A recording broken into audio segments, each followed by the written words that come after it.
حدیث مبارک ہے کہ وہ رمضان کے آخری عشرہ میں جب رسول کریم صلی اللہ علیہ وآلہ وسلم اعتکاف میں بیٹھے ہوتے تھے، آپ صلی اللہ علیہ وسلم سے ملنے مسجد میں آئیں، تھوڑی دیر تک باتیں کی، پھر واپس ہونے کے لیے کھڑی ہوئیں۔ نبی کریم صلی اللہ علیہ وآلہ وسلم بھی انہیں پہنچانے کے لیے کھڑے ہوئے۔ جب وہ ام سلمہ رضی اللہ عنہا کے گھر دروازے سے قریب والے مسجد کے دروازے پر پہنچی تو دو انصاری آدمی ادھر سے گزرے اور نبی کریم صلی اللہ علیہ وآلہ وسلم کو سلام کیا۔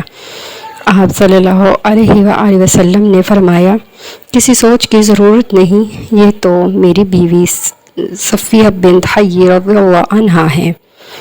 ان دونوں صحابیوں نے عرض کیا، سبحان اللہ یا رسول اللہ، ان پر آپ کا جملہ بڑا شاق گزرا۔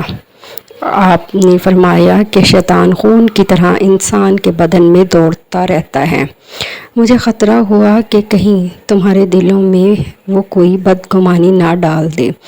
حدیث صحیح بخاری 6946۔